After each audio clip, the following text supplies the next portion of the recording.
Saturday at 7 on CTV.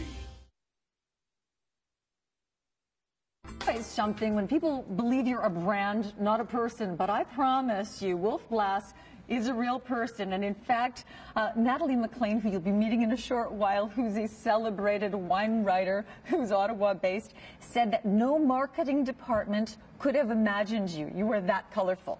You are lovely. I enjoy what you're saying. But put it this way, we are here now in Canada over the last 30 years. And we have been supporting all the art and festivals, wine and food, and anything which is going to be part of the hospitality. I love it, our company loves it, and we are coming here almost every year to present ourselves with our best products. So you're thankful to Canada, and Canada's thankful to you, and obviously likes what you do, because what percentage of the Canadian market do your wines represent?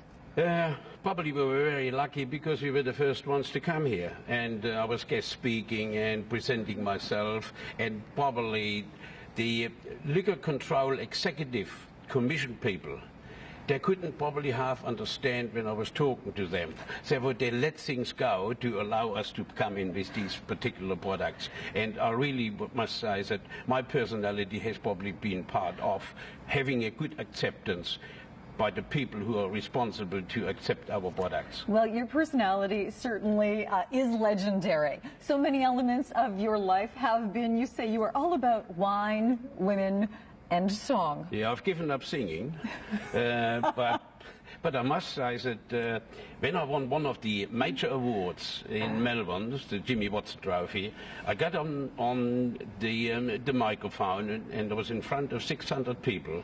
I said that my wines are sexy, and don't forget, it was a very conservative stand at the time. Make strong women weak and weak men strong, and I got $500,000 worth of advertising out of it. It was controversial, but gee, it worked. It worked clearly, yeah. And your yellow label, you say, jumped off the shelves because you made it sexy with color when it used to be fashionable. Sort of, It's very fashionable, and anything with fashion is also attractive to women.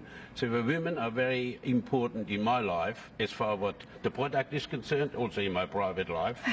Not everything else been smooth, but this yellow label is standing out against black and white printings. And of course we will chat about the actual wines later, but this is one of your iconic wines. It's the gray label, and then there's the black label, then the platinum. It just keeps getting better and better. And you were talking about fashion.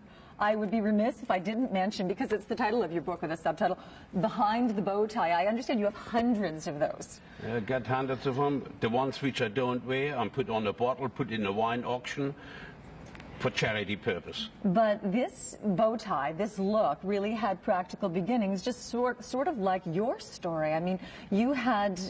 A touch of elegance. That's what it was. And it is the elegance, it's the quality, the image, what I portray personally is also in the bottle, it's on the label, and I think this is what the people love. Indeed, and I do love the bow tie. I read, whether it's true or not, that you moved to the bow tie because the longer tie used to get involved when you were actually working practically.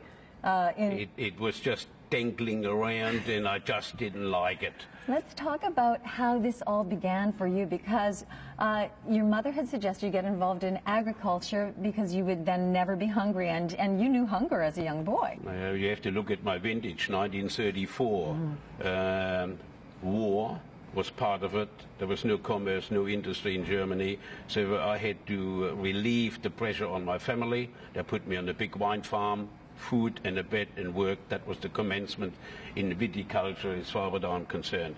And this is from then onwards I started getting into wine making, getting wine and spirit, liqueur making, sparkling wine, pearl wines, soft drinks, apple juices, and then the wine university. I completed everything.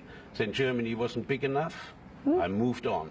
You moved on to Australia and truly put Australia on the map in terms of international wines.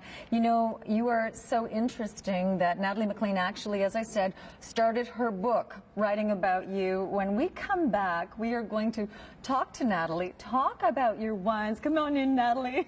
And we'll talk about her book, Unquenchable, which has now been launched in paperback. So Wolf Blass is here in Ottawa tonight. The event is sold out, so this is your chance to spend time with both Wolf and Natalie. We'll be right back.